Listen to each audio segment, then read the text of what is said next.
All right, guys, some news. It's big news, not shocking news. Brzrkr has been optioned. I know you probably already knew that, but we're going to dive a little bit deeper into it. And on top of that, let's talk about this new Geoff Johns title with Gary Frank coming out from Image Comics next month. So hit the like button while intro plays and let's talk about it.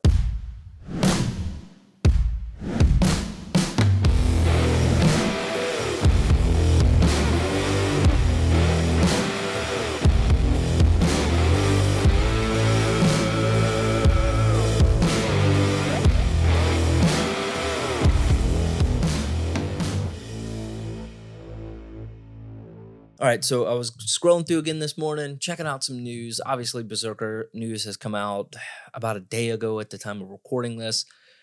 That's right. Netflix has optioned Brzrkr. Congratulations to the team over there at Boom Studios, Ross Ritchie, all of the writers, all of the artists that have been a part of this. Huge shout out to you guys. It's big news and it's awesome. I think it's great for the comic book industry as a whole when things like this happen. I think it's awesome.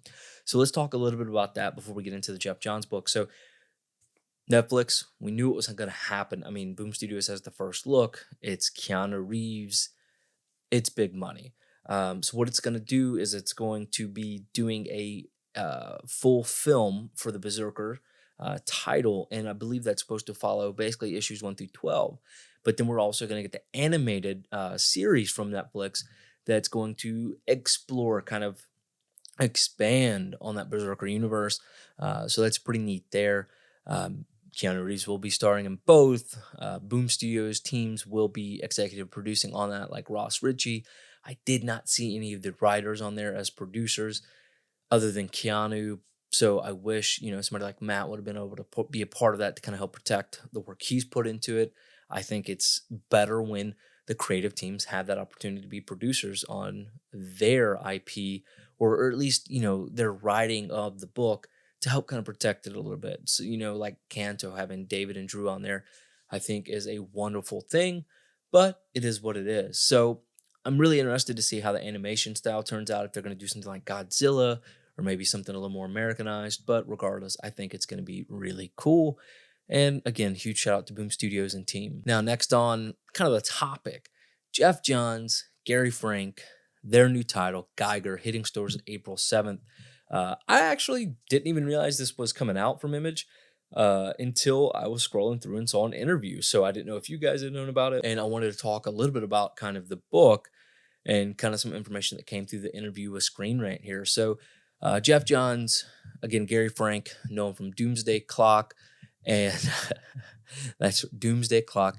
And you also know Geoff Johns from a lot of different things surrounding DC. Same thing with Gary. But this is their, Geoff Johns' first creator-owned title. And there were some couple big questions: is why not just do it at DC, maybe under the Black Label or something like that, similar to how James Tynion's doing his. He said he's always wanted to do this, right? Always wanted to take a title to Image Comics and explore and create a new universe. It's really inspired by that Image Comics startup and kind of that time from when Spawn and Wildcats and Savage Dragon all came out. So, but let's talk a little bit about what the book itself is. So Geiger is basically going to be following a gentleman and his family who are in a fallout shelter. This is post a nuclear war. And this man has developed some powers, right? The ability to use this nuclear heat, the ability to withstand everything out in the normal world without having to wear a suit. And this is supposed to be him protecting his family.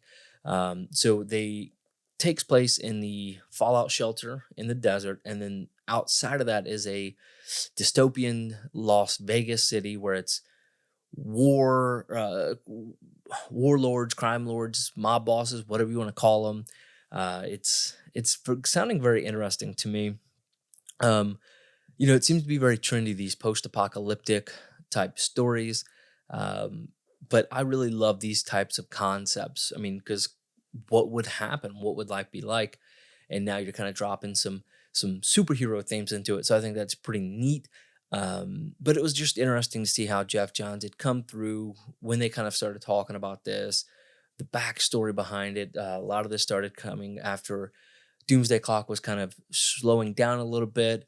And there should be no delays because they said they didn't want to actually start publishing it until it was fully completed. So they mentioned here issues in the article, issue 6 was wrapping up and will be done. So I believe this is only going to be a 6-issue series, but it sounds pretty cool. So let me know what you guys think about Geiger and the concept behind it. The artwork to me has been really, really interesting. The kind of little teasers and really just ultimately the synopsis behind it. Honestly, I feel like this might be another IP that'll be picked up pretty quickly by some form or fashion. Just seems to be the trend, i.e. Brzrkr. So, and especially coming from somebody like Geoff Johns with the connections he has within the industry, the movie industry, Hollywood, whatever, I'm sure this will be no time before it ends up on the big screen or the little screen or some screen somewhere. But anyways, guys, let me know what you think and what your thoughts are on this. Hopefully it brought a new title that you might be interested in, or maybe one that you definitely don't want to pick up. I'm not sure. It depends on your reading style. But anyways, guys, hit the like button and don't forget to subscribe and tap that notification bell because YouTube has been awful at putting out notifications. I don't even get notifications on my personal account whenever I post our videos, and I have all the bells on. So that's frustrating. But guys, you're the best part of Two Brothers Comics. And as always, collect your way.